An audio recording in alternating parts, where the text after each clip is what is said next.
முதல் வாசகம். புனித பவுல் உரோமையருக்கு எழுதிய திருமுகத்திலிருந்து வாசகம். அதிகாரம் 15, இறைவசனங்கள் 14 21 முடிய.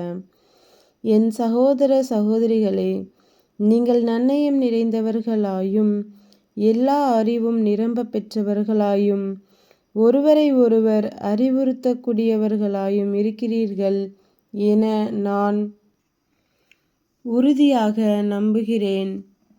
ஆயினும் உங்களுக்கு நினைவூட்டும் வகையில் சிலவற்றை இக்கடிதத்தில் மிக துணிவோடு எழுதியுள்ளேன்.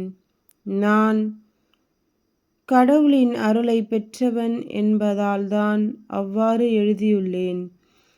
அந்த அருள்தான் என்னை பிறவினத்தாருக்கு பணி செய்ய கிறிஸ்து இயேசுவின் ஊழியனாக்கிற்று. பிறவினத்தார் தூய ஆவியால் அர்ப்பணிக்கப்பட்டவர்களாய் கடவுளுக்கு உகந்த காணிக்கையாகும்படி அவர்களுக்கு கடவுளின் நற்செய்தியை அறிவிப்பதே என் குருத்துவ பணி.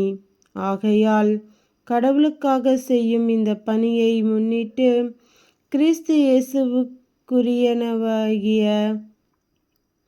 நான் பெருமை பாராட்டிக்கொள்ள இடம் உண்டு. பிறவினத்தார் தமக்கு கீழ்ப்படியும் பொருட்டு கிறிஸ்து என் வழியாய் சொல்லாலும் செயலாலும் அரும் அடையாளங்கள் அருஞ்செயல்களின் வல்லமையாலும் கடவுளுடைய ஆவியின் வல்லமையாலும் செய்து முடித்தவற்றை தவிர வேறெதை பற்றியும் பேச நான் துணிய மாட்டேன். இவ்வாறு எருசலேம் தொடங்கி இல்லிரிக்கம் மாநிலம் வரை எங்கும் சுற்றி கிறிஸ்துவின் நற்செய்தியை அறிவிக்கும் பணியை முடித்துவிட்டேன்.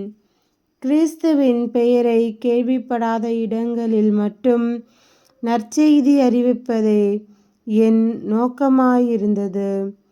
ஏனெனில் வேறொருவர் இட்ட அடித்தளத்தின் மேல் கட்டி எழுப்ப நான் விரும்பவில்லை.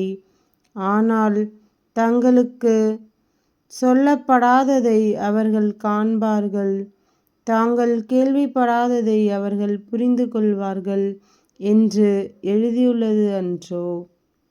ஆண்டவரின் அருள்வாக்கு. இறைவா உமக்கு நன்றி.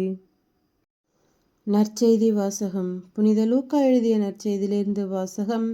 அதிகாரம் 16, இறைவசனங்கள் 1-8 முடிய. இயேசு தம் சீடருக்கு கூறியது: செல்வர் ஒருவருக்கு வீட்டு பொறுப்பாளர் ஒருவர் இருந்தார். அவர் தம் தலைவரின் உடைமைகளை பாழாக்கியதாக அவர் மீது பழி சுமத்தப்பட்டது. தலைவர் அவரை கூப்பிட்டு, உம்மை பற்றி நான் கேள்விப்படுவது என்ன? உம் பொறுப்பிலுள்ள கணக்கை ஒப்படையும்.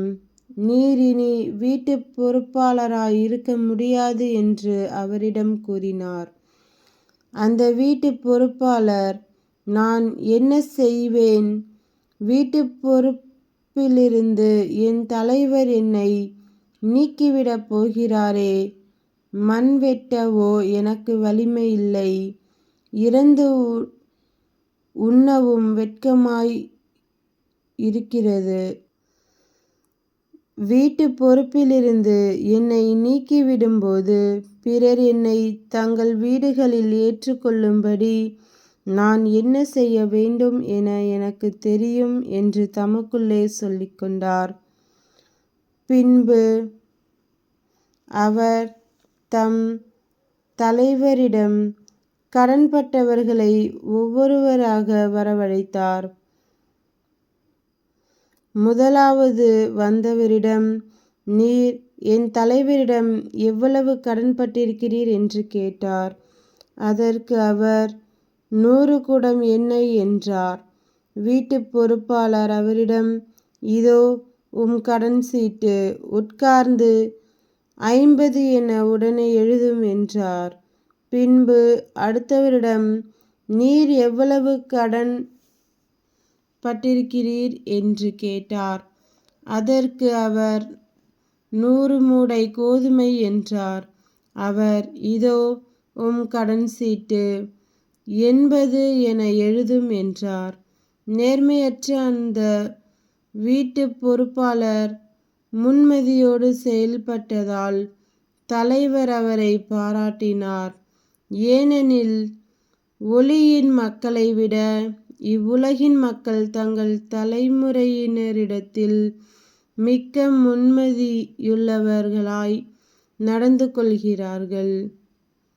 கிறிஸ்துவின் நற்செய்தி. கிறிஸ்துவே உமக்கு புகழ்.